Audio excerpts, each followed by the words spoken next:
Assalamualaikum warahmatullahi wabarakatuh. Saya Aisyah Septamalia dengan NIM C1C018 Prodi Akuntansi angkatan 2018. Baiklah, di sini saya akan membahas mengenai sumber hukum Islam.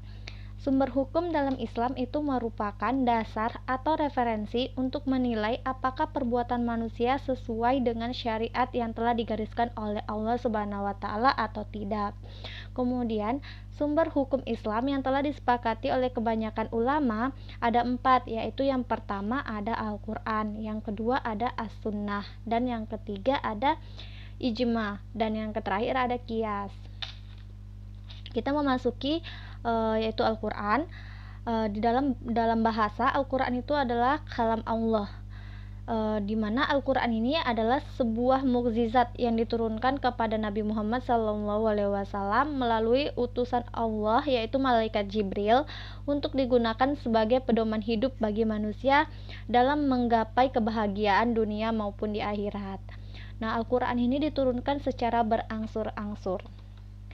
Nah, mengapa Al-Quran ini diturunkan secara berangsur-angsur? Yaitu alasannya yang pertama, untuk menguatkan hati berupa kesenangan rohani. Yang kedua, untuk mentartilkan atau membaca dengan benar dan pelan dalam Al-Quran.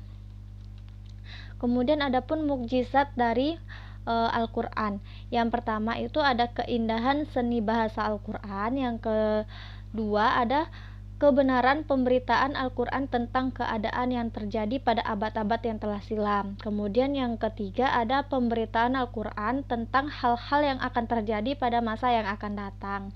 Kemudian yang keempat itu ada kandungan Al-Quran banyak memuat informasi tentang ilmu pengetahuan. Kedua yaitu As-Sunnah. As-Sunnah itu adalah ucapan, perbuatan, serta ketentuan-ketentuan Nabi Muhammad SAW yang merupakan sumber hukum Islam kedua setelah Al-Quran. Nah, fungsi dari As-Sunnah sendiri ini adalah untuk menguatkan hukum yang telah ditetapkan dalam Al-Quran. Terus yang kedua itu membatasi kemutlakannya. Terus yang ketiga mengkhususkan keumumannya. Yang keempat menciptakan hukum baru yang tidak ada di dalam Al-Quran. Kemudian yang ketiga itu ada ijma. Ijma ini adalah kesepakatan para mujtahid dalam suatu masa setelah wafatnya Rasulullah Shallallahu Alaihi Wasallam terhadap hukum syarah yang bersifat praktis, dan ijma ini merupakan sumber hukum Islam ketiga setelah Al-Quran dan As-Sunnah. Syarat ijma sebagai dasar hukum yang pertama itu, pada masa terjadinya peristiwa itu harus ada beberapa orang mujtahid. Terus tuh yang kedua itu kesepakatan itu haruslah kesepakatan yang bulat. Kemudian yang ketiga kesepakatan itu diterapkan secara tegas baik lewat perkataan maupun perbuatan. Yang keempat, seluruh mujtahid sesuai hukum syara yang telah merupakan putuskan dengan tidak memandang syara kebangsaan dan golongan mereka. Kemudian ada kias. Kias sendiri di sini adalah menurut bahasa, kias itu adalah pengukuran sesuatu dengan yang lainnya atau penyamaan sesuatu dengan sejenisnya.